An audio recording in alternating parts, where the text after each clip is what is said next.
दोस्तों, स्वागत है आपका हमारे YouTube चैनल ओम हरिओम डिजिटल में। श्री राधे राधे गोविंद हरि। 200 पेज से गीता प्रबोधिनी का पाठ भाग 4। तो एक बार प्रेम से बोलिए श्री राधे राधे गोविंद हरि। वैसे दोस्तों, गीता प्रबोधिनी का भाग 4 पाठ। अव्यक्ततादीनि भूतानि व्यक्तमध्यानि भारत अव्यक्त निध्यान्येव तत्र का परिदेवना। हे भारत, सभी प्राणी जन्म से पहले अप्रकट थे और मरने के बाद अप्रकट हो जाएंगे, केवल बीच में ही प्रकट दिखते हैं। अतः इसमें शोक करने की बात ही क्या है। व्याख्या। शरीर ही स्वयं अविनाशी है, शरीर विनाशी है। स्थूल दृष्टि से केवल शरीरों को ही देखें तो वे जन्म से पहले भी हमारे साथ नहीं थे और मरने के बाद भी हमारे साथ नहीं रहेंगे। वर्तमान में वे हमारे साथ मिले हुए से दिखते हैं, पर वास्तव में हमारा उनसे परिच्छन वियोग हो रहा है। इस तरह मिले हुए और बिछड़ने वाले प्राणियों के लिए शोक करने से क्या लाभ। आश्चर्य विभजन्ति कसिजन्देन आश्चर्य विभजन्ति तदेव चान्यः। आश्चर्य वचेनम्यः शृणोति श्रुतव्यननं वेदना चैव कर्षीत। कोई शरीरी को आश्चर्य की तरह देखता है, अनुभव करता है, और वैसे ही दूसरा कोई इसका आश्चर्य की तरह वर्णन करता है। तथा अन्य कोई इसको आचार्य की तरह सुनता है और इसको सुनकर भी कोई नहीं जानता, अर्थात ये दुर्विज्ञ है। व्याख्या। ये शरीर इतना विलक्षण है कि इसका अनुभव भी आश्चर्यजनक होता है, वर्णन भी आश्चर्यजनक होता है और इसका वर्णन सुनना भी आश्चर्यजनक होता है। परंतु शरीर का अनुभव सुनने मात्र से ही यथार्थ अभ्यास से नहीं होता, प्रत्युक्त स्वीकार करने से होता है। इसका उपाय है चुप होना, शांत होना, कुछ न करना। देहि नित्याविद्योन्यः देहे सर्वस्य भारत तस्मान्वन्नि भूतानि नादमनं शोचितुं बृहंसि। हे भरत वंशोद्भव अर्जुन, तुम के देह में ये देही नित्य ही अवध्य है, इसीलिए संपूर्ण प्राणियों के लिए अर्थात किसी भी प्राणी के लिए तुम्हें शोक नहीं करना चाहिए। व्याख्या। प्राणी मात्र परमात्मा का अंश है। ममेवांशो जीवन के ईश्वर अंश जीव अविनाशी मानस उत्तराधिकारी परमात्मा अंश होने के नाते इसका कभी न कभी हुआ ही नहीं, कभी नाश होगा ही नहीं, कभी नाश हो सकता ही नहीं। अविनाशित ज्ञान और अज्ञान शरीर के गुण नहीं हैं, प्रत्युक्त स्वरूप हैं। शरीर केवल कर्म करने का तथा उसका फल भोगने का उपकरण है। अतः शरीर का संबंध नाशवान संसार के साथ है, क्योंकि ये संसार का ही अंश है। व्याकरण की दृष्टि से देखें तो इन्हीं आदि प्रत्यक्ष 6 अर्थों में प्रयुक्त होते हैं। भूमानि स्पर्शंसु नित्यानि संसर्गे विश्वंसा भवन्ति मुतावज्यः। अस्तिव विक्षेप में जो मतुप आदि प्रयुक्त होते हैं वे सब बहुत निंदा, प्रशंसा, नित्य, योग, अशिष्य और संसर्ग इन 6 विषयों में ही होते हैं। यह जीवात्मा के लिए निंदा अर्थ में इन्हीं प्रत्यय किया गया है कि जिससे देही शरीरी आदि शब्द बनते हैं। कारण है कि जिस चिन्ह में एवं अविनाशी सत्ता आत्मा का जड़ एवं नाशवान शरीर या देह से किंची मात्र भी कोई संबंध है ही नहीं, उसे शरीरी या देही कहना वास्तव में उसकी निंदा ही है। उदाहरणार्थ, जिस मनुष्य को कोढ़ है, उसे कोढ़ी कहना वास्तव में उसकी निंदा है, क्योंकि कोढ़ उसका स्वरूप नहीं है, प्रत्युक्त आगंतुक दोष है। इसी तरह शरीर उत्पन्न और नष्ट होने वाला है। अंधवदा में इन्हें देहा, पर आत्मा उत्पन्न और नष्ट होने वाला नहीं है। देही नित्यामर्जनसम न हन्ते हन्यन्ते शरीरे। जब शरीर ही नहीं रहेगा तो फिर शरीर ही कैसे रहेगा। कोढ़ी का तो कोढ़ खराब दिखता है, पर जीव की अज्ञानवश शरीर खराब न दिखकर उल्टे बढ़िया दिखता है। तात्पर्य ये हुआ कि भगवान ने कृपा पूर्वक ज्ञानी मनुष्य को समझाने के लिए ही जीवात्मा चेतन तत्व को शरीरी और देही कहा है। वास्तव में जीवात्मा शरीरी अथवा देही नहीं है। सर्वदमापि चमीक्ष्ये न विक्रम विंसिः धर्मद्ये यद्दोदस्ये नाश क्षत्रियस्य न विद्येते। और अपने चातर धर्म को देखकर भी तुम्हें विकसित अर्थात कर्तव्य कर्म से विचलित नहीं होना चाहिए, क्योंकि धर्मज्ञ युद्ध से बढ़कर क्षत्रिय के लिए दूसरा कोई कल्याणकारी कर्म नहीं है। व्याख्या: यदि साधक की रुचि विश्राम और योग्यता ज्ञान योग की नहीं है तो उसे कर्म योग का पालन करना चाहिए, कारण कि ज्ञान योग कर्म योग दोनों का फल एक ही है। तात्पर्य है कि शरीरी के विवेक के महत्व देने से जो तत्व मिलता है वही तत्व शरीर द्वारा स्वधर्म करने का पालन करने में भी मिल सकता है। अतः भगवान कर्तव्य कर्म छात्र धर्म के पालन का प्रकरण आरंभ करते हैं। जिदक्ष्यः जोपवर्णः स्वर्ग द्वारा राम प्रमत्तम सुखीना क्षत्रियः पार्थ लभते युद्धीमदीशानम। अपने आप प्राप्त हुआ युद्ध खुला हुआ स्वर्ग का दरवाज़ा भी है। हे पृथानंदन, वे क्षत्रिय बड़े सुखी भाग्यशाली हैं जिनको ऐसा युद्ध प्राप्त होता है। आतच्यतवमिम धर्मम शरणग्राम न करियसि ततः सर्वधम कीर्तिजा हित्वा पापमाप्रियसि। अब अगर तू ये धर्म में युद्ध नहीं करेगा तो अपने धर्म और कीर्ति का त्याग करके पाप को प्राप्त होगा। अकृति चापि भूतानि कथ्यन्ति तेभ्याम संभाविष्ये चरकी मरणादित्येत दे। और सब प्राणी भी तेरी सदा रहने वाली अपकीर्ति का कथन अर्थात निंदा करेंगे। वे अपकीर्ति की सम्मानित मनुष्य के लिए मृत्यु से भी बढ़कर दुखदायी होती है। भ्रयाद्रान्द्रुभयन्ते मसन्ते तमनं महारातः येषां चातवनं भवमौतो भूत्वा यशस्वी लाघवम्। तथा महारथी लोग ही तुझे भय के कारण युद्ध से हटा हुआ मानेंगे। जिसकी धारणा में तू बहुमान्य हो चुका है उसकी दृष्टि में तू लघुता को प्राप्त हो जाएगा। अवच्याविधानस्य बहुविदंसन्ति तवाहिता निदासस्तव शर्मत्ते ततो दुखान्तरणं नु किम्। तेरे शत्रु लोग तेरी समर्थ्य की निंदा करते हुए बहुत से ना कहने योग्य वचन भी कहेंगे। उससे बढ़कर और दुखी की बात क्या होगी। हतो वा परप्रयासि स्वर्ग जित्वा मां मोक्ष्यसे महिम् तस्मादुत्तिष्ठ कोऽन्ये युध्याय कृतनी श्रियः। अगर युद्ध में तू मारा जाएगा तो भी तुझे स्वर्ग की प्राप्ति होगी, और अगर युद्ध में तू जीत जाएगा तो पृथ्वी का राज्य भोगेगा। अतः हे कुंती नंदन, तू युद्ध के लिए निश्चय करके खड़ा हो जा। सुख दुखे समीकृत्वा लाभो लाभो जया जयो ततो युद्धाज्ये युजस्व नेव पापमर्वयाससि। जय पराजय लाभ हानि और सुख दुख का समान करके फिर युद्ध में लग जा। इस प्रकार युद्ध करने से तू पाप को प्राप्त नहीं होगा।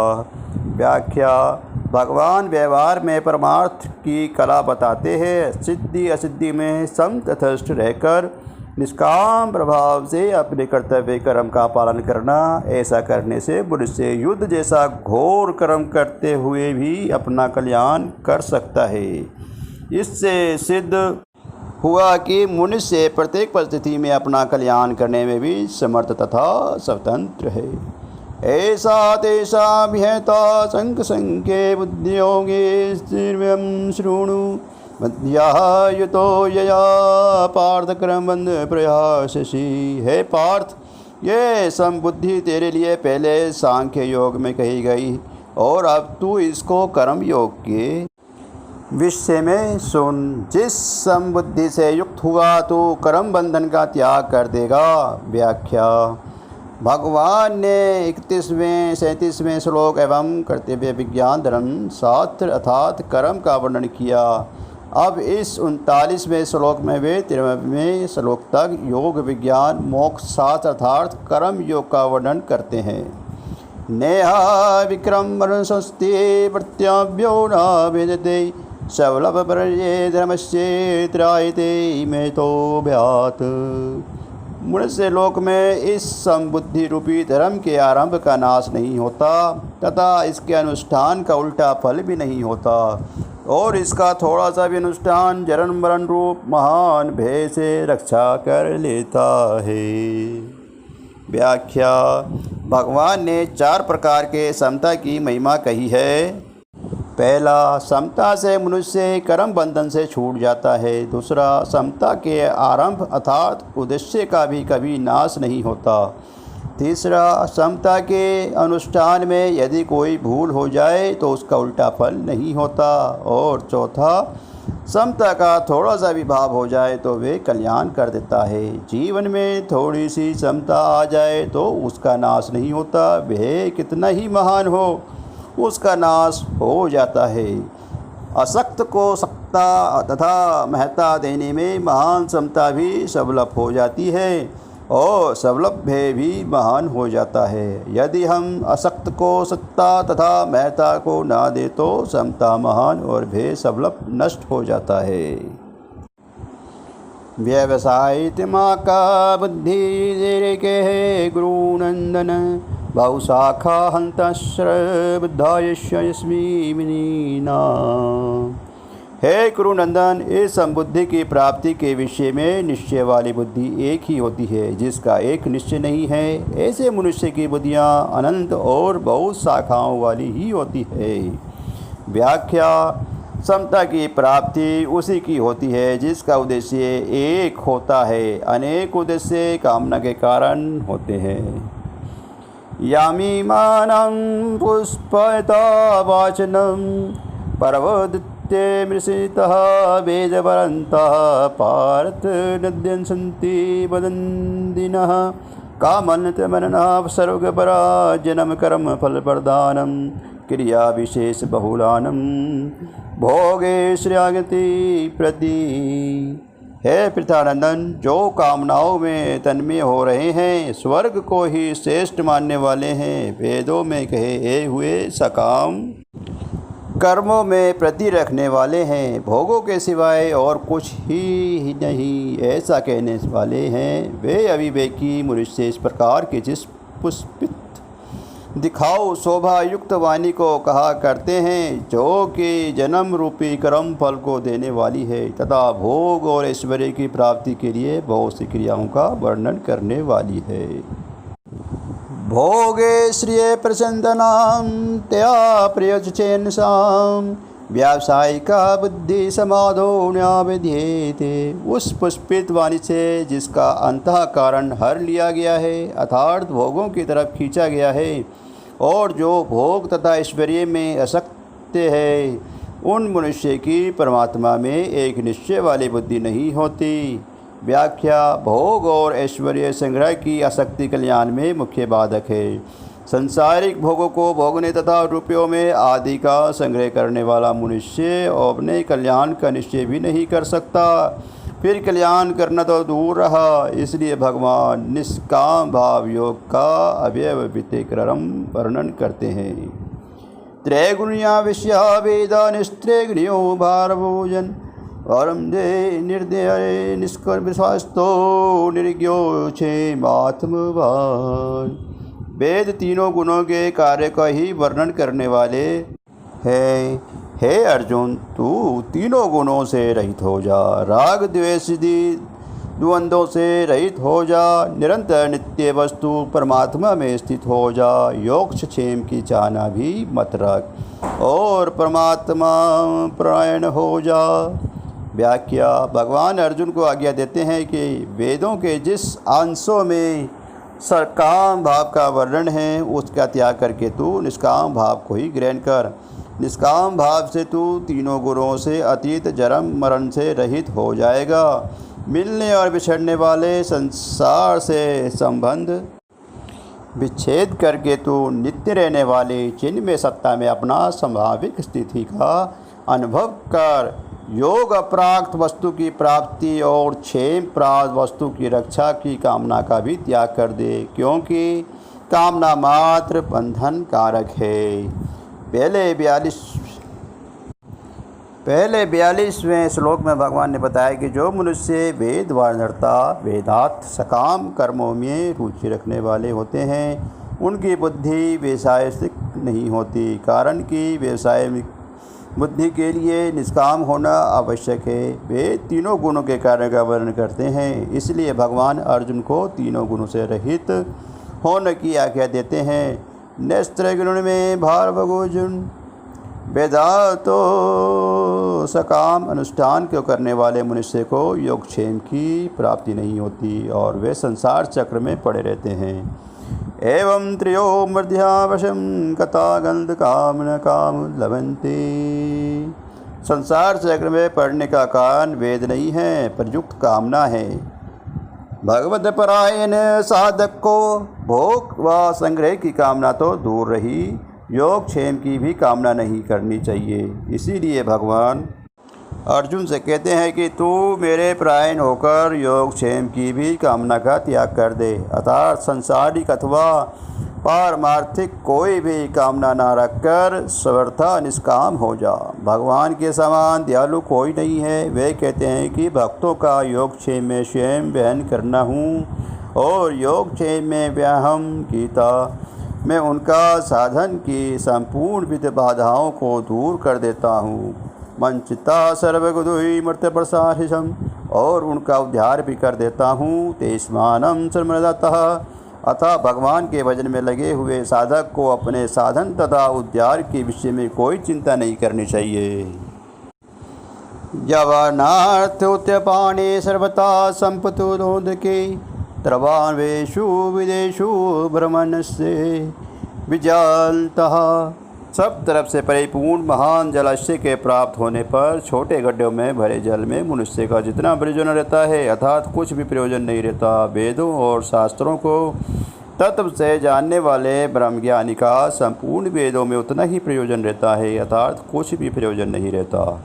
व्याख्या। इस श्लोक में ऐसे महापुरुष का वर्णन हुआ है जिसे परम विश्राम की प्राप्ति हो गई है। परम विश्राम की प्राप्ति होने पर भी फिर किसी क्रिया तथा पदार्थ की आवश्यकता नहीं रहती। वह पूर्णता को प्राप्त हो जाता है। ऐसे महापुरुष को ब्राह्मण कहते हैं। कहने का तात्पर्य है कि जिनसे पूर्णता को प्राप्त कर लिया है वही वास्तविक ब्राह्मण है। कर्मण्येवाधिकारस्ते मा फलेषु कदाचन माँ कर्म फल हेतु बुर्मते संसो संसार मरणी कर्मणि। कर्तव्य कर्म करने में ही तेरा अधिकार है, फलों में कभी नहीं। अतः तू कर्म फल का हेतु भी मत बन और तेरी कर्म न करने में आसक्ति न हो। व्याख्या। एक कर्म विभाग करना है और एक फल निराशा होना है। करना मनुष्य के अधीन है और होना प्रबंध अथवा परमात्मा के अधीन है और प्राबंध से अथवा परमात्मा के विधान्य मनुष्य को जो कुछ मिलता है उसे अपने भोग में ना लगाकर दूसरों की सेवा में लगाना मनुष्य का कर्तव्य है। योगस्थः करो कर्माणि संदृष्टे धनंजय सिद्ध्यो सिद्ध्यः समो भूत्वा समन्तं योग चेति। हे धनंजय, तू आसक्ति का त्याग करके सिद्धि असक्ति में सम होकर योग में स्थित हुआ कर्मों को कर, क्योंकि समत्व की योग कहा जाता है। व्याख्या। एक वस्तु या व्यक्ति में राग होगा तो दूसरी वस्तु या व्यक्ति में द्वेष होना स्वाभाविक है। राग द्वेष के रहते हुए कर्मों की सिद्धि असिद्धि में समता का आना असंभव है। राग द्वेष न रहने पर जो समता आती है उस समता में स्थित रहकर कर्तव्य कर्मों को करना चाहिए। समता ही योग कहा जाता है। कर्म तो करण समपेश होते हैं पर योग करण निरपेक्ष है। इस समता रूपी योग में स्थित साधक कभी विचलित योग भ्रष्ट नहीं होता। दूरे हरवरम करम बुद्धि योग्य धनंजय बुद्धो शरणामि किसी कृपानः फले दवः। बुद्धि योग समता की अपेक्षा सकाम कर्म दूसरे अत्यंत की निष्ठि है, निकृष्ट है। और अतः हे धनंजय तो बुद्धि समता का आश्रय ले, क्योंकि फल के हेतु बनाने वाले अत्यंत दीन हैं। व्याख्या। योग की अपेक्षा कर्म दूसरे से ही निकृष्ट है, उनकी परस्पर तुलना नहीं हो सकती। योग नित्य निरंतर ज्यों के त्यों रहने वाला विनाशी है और कर्म आदि अनंत वाला नाशवान है, फिर उनकी तुलना ही हो के सकती है। इसलिए कर्मों का आश्रय न लेकर योग का ही आश्रय लेना चाहिए। योग की प्राप्ति कर्मों के द्वारा नहीं होती, प्रयुक्त कर्म तथा कर्म फल के साथ संबंध विच्छेद होने पर होती है। कर्मों का आश्रय जन्म मरण देने वाला और योग का आश्रय मुक्त करने वाला है। बुद्धि युक्तो जहिते उभे संकित दुष्टे तस्मोद्यज्ञाये युजुस्वे योगः कर्मसु कौशलम। बुद्धि समता से युक्त मनुष्य यहाँ जीवित अवस्था में ही पुण्य और पाप दोनों का त्याग कर देता है। अर्थात तू योग समता में ना लग जा, क्योंकि कर्मों में योग ही कुशलता है। व्याख्या। समता में स्थित मनुष्य जल में कमल की भांति संसार में रहते हुए भी पाप पुण्य दोनों ही नहीं बनता, अर्थात मुक्त हो जाता है। यही जीवन मुक्ति है। पूर्व श्लोक में आया है कि योग की अपेक्षा कर्म दूसरे से निकृष्ट है, इसीलिए मनुष्य को समता में स्थित होकर कर्म करने चाहिए, अर्थात कर्म योग का आचरण करना चाहिए। महत्व योग समता का है और कर्मों का नहीं। कल्याण करने की शक्ति योग कर्म योग में है और कर्मों में नहीं। बुद्धि योग और बुद्धि योग ये तीनों ही शब्द गीता में कर्म योग के लिए आए हैं। कर्मजं बुद्धि व्यक्ता ही फलनम त्यवत्यवः मनीषिणः जन्मबंधी विमतः पद गच्छात्यान्यं। कारण की समता युक्त बुद्धिमान साधक कर्मजन्य फल का था संसार मात्र का त्याग करके जन्म रूप बंधन से मुक्त होकर निर्विकार पद को प्राप्त हो जाते हैं। व्याख्या। समता में स्थिर होकर कर्म करने वाले अर्थात कर्म योगी साधक जन्म मरण से रहित होकर परमात्मा तत्व को प्राप्त हो जाते हैं। अतः कर्म योग मुक्ति का स्वतंत्र साधन है। यदा ते मोह के लीलाम बुद्धि अर्वधि संति तदा गंतासी विद्या श्रोतवश्ये सुदृश्ये च। जिस समय तेरी बुद्धि बहुरूपी दलदल को भली भांति तर जाएगी, उसी समय तू सुने हुए और सुनने में आने वाले भोगों से वैराग्य को प्राप्त हो जाएगा। व्याख्या। मिलने और बिछड़ने वाले पदार्थों और व्यक्तियों को अपना तथा अपने लिए मानना मोह है। इस मोह रूपी दलदल से निकलने पर साधक को संसार से वैराग्य हो जाता है। संसार से वैराग्य होने पर अर्थात राग का नाश होने पर योग की प्राप्ति हो जाती है। श्रुति विप्रियापनः ते यदा सुस्थायसी निशुशलः समाध्यावज्जला बुद्धिदस्ता योगमिप्यासी। जिस काल में शास्त्रीय मतभेदों से विचलित हुई तेरी बुद्धि निश्चय हो जाएगी और परमात्मा में अचल हो जाएगी, उस काल में तू योग को प्राप्त हो जाएगा। व्याख्या। पूर्व श्लोक में संसारिक मोह के त्याग की बात कहकर भगवान प्रस्तुत श्लोक में शास्त्रीय मोह अर्थात सीखे हुए अनुभवहीन ज्ञान की त्याग की बात कहते हैं। ये दोनों ही प्रकार के मोह साधक के लिए बाधक हैं। शास्त्रीय मोह के कारण साधक द्वैत अद्वैत आदि मतभेदों में उलझकर खंडन मंडन में लग जाता है। केवल अपने कल्याण का ही दृढ़ उद्देश्य होने पर साधक सुगमतापूर्वक इन दोनों प्रकार के मोह से तर जाता है। श्री राधे राधे गोविंद हरि। दोस्तों, गीता प्रबोधिनी का द्वितीय अध्याय भाग 4 अब समाप्त होता है। कृपया प्रेम पूर्वक एक बार बोलिए श्री राधे राधे गोविंद हरि।